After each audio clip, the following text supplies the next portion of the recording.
नमस्कार, ये आकाशवाणी शिमला है। अब आप प्रभा शर्मा से प्रादेशिक समाचार सुनिए। राष्ट्रपति द्रौपदी मुर्मू ने कहा है कि स्वच्छता देश की सांस्कृतिक चेतना का आधार है। राष्ट्रपति ने आज नई दिल्ली में आयोजित एक समारोह में स्वच्छ सर्वेक्षण 2024-25 पुरस्कार प्रदान करते हुए ये बात कही। स्वच्छ भारत मिशन के अंतर्गत राज्यों और केंद्र शासित प्रदेशों के प्रयासों की सराहना करते हुए राष्ट्रपति ने कहा कि स्वच्छ सर्वेक्षण एक सफल पहल साबित हुई है। मध्य प्रदेश के इंदौर शहर ने लगातार 8वें वर्ष भारत के सबसे स्वच्छ शहर का खिताब बरकरार रखा है। स्वच्छ शहर के मामले में गुजरात के सूरत ने दूसरा और महाराष्ट्र के नवी मुंबई ने तीसरा स्थान हासिल किया। इस समारोह में विभिन्न श्रेणियों में कुल 78 पुरस्कार प्रदान किए गए। मुख्यमंत्री सुखविंदर सिंह सुक्खू ने कड़छम वांगतू पनबिजली परियोजना में रॉयल्टी को लेकर हिमाचल के हक में आए सुप्रीम कोर्ट के फैसले का स्वागत किया है।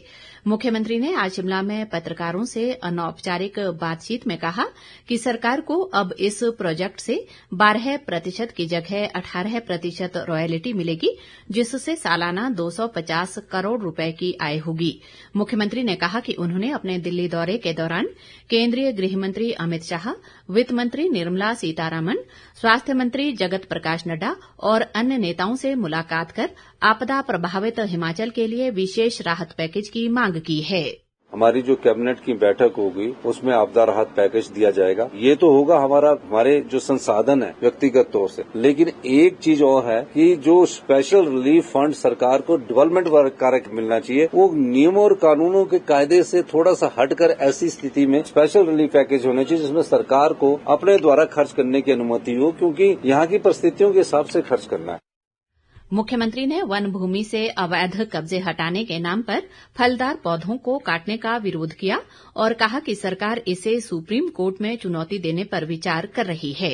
छोटे बागबान हैं जिनके पास बेचारों के पास लैंड नहीं है, उनको हम चाहते हैं कि किसी तरह अगर सरकारी जगह उनके पास ध्यान में है, सरकारी जो वन भूमि नहीं है, हम उनको लैंड दे देंगे जहाँ वन भूमि नहीं है। मैं उनको मकान बनाने के लिए लैंड दे दूंगा। सेंटर से अब आशा है और बड़ा सार्थक उनसे बातचीत हुई है और मैंने उनको बताया कि मंडी जिला में हमारा बहुत अत्यधिक नुकसान हुआ है। पूर्व मुख्यमंत्री जयराम ठाकुर जी के एरिया में भी काफी बहुत नुकसान हुआ है। अगर सरकार के संसाधनों को देखा जाए तो वो कम है, लेकिन आप अगर स्पेशल रिलीफ पैकेज देंगे तो हम उसमें तेजी से आगे कार्य करेंगे। मुख्यमंत्री ने कहा कि फिलहाल कांग्रेस संगठन में कोई फेरबदल नहीं होगा। उन्होंने कहा कि सरकार की प्राथमिकता आपदा प्रभावितों और अवैध कब्जे हटाने की मुहिम से प्रभावित सेब बागवानों को राहत देने की है।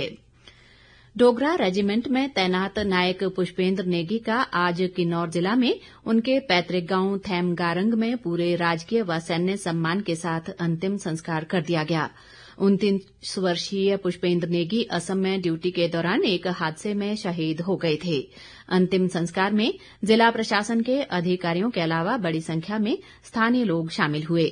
भाजपा मीडिया प्रभारी कर्ण नंदा ने पार्टी के राष्ट्रीय अध्यक्ष जगत प्रकाश नड्डा, नेता प्रतिपक्ष जयराम ठाकुर, प्रदेश भाजपा अध्यक्ष राजीव बिंदल, सांसद कंगना रनौत, अनुराग सिंह ठाकुर, सुरेश कश्यप, राजीव भारद्वाज, डॉक्टर सिकंदर कुमार और हर्ष महाजन की ओर से शहीद पुष्पेंद्र नेगी की पार्थिव देह पर पुष्पांजलि अर्पित की और शोक संतप्त परिवार को सांत्वना दी।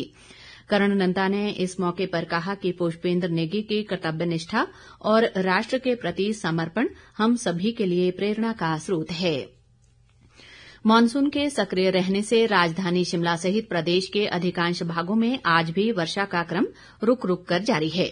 मौसम विभाग ने आज 8 जिलों ऊना, हमीरपुर, सिरमौर, बिलासपुर, चंबा, कांगड़ा, कुल्लू व मंडी में भारी वर्षा का येलो अलर्ट जारी किया है। विभाग ने आज चंबा, कांगड़ा, किन्नौर, कुल्लू, लाहौल स्पीति, सिरमौर, सोलन, मंडी और शिमला जिलों में अलग अलग स्थानों पर अचानक बाढ़ आने की भी चेतावनी दी है। प्रदेश में पिछले दिनों भारी वर्षा, भूस्खलन, बाढ़ व बादल फटने की घटनाओं के चलते अभी भी एक राष्ट्रीय राजमार्ग और 226 सड़कें, बिजली के 52 ट्रांसफार्मर और 137 पेयजल योजनाएं अवरुद्ध हैं। मानसून से जुड़ी घटनाओं में अभी तक प्रदेश में 109 लोगों की मौत हो चुकी है, जबकि 35 अन्य लापता हैं। चंबा के विश्व प्रसिद्ध अंतर्राष्ट्रीय मिंजर महोत्सव के लिए चौगान नंबर 1 और 4 की नीलामी प्रक्रिया पूरी कर ली गई है।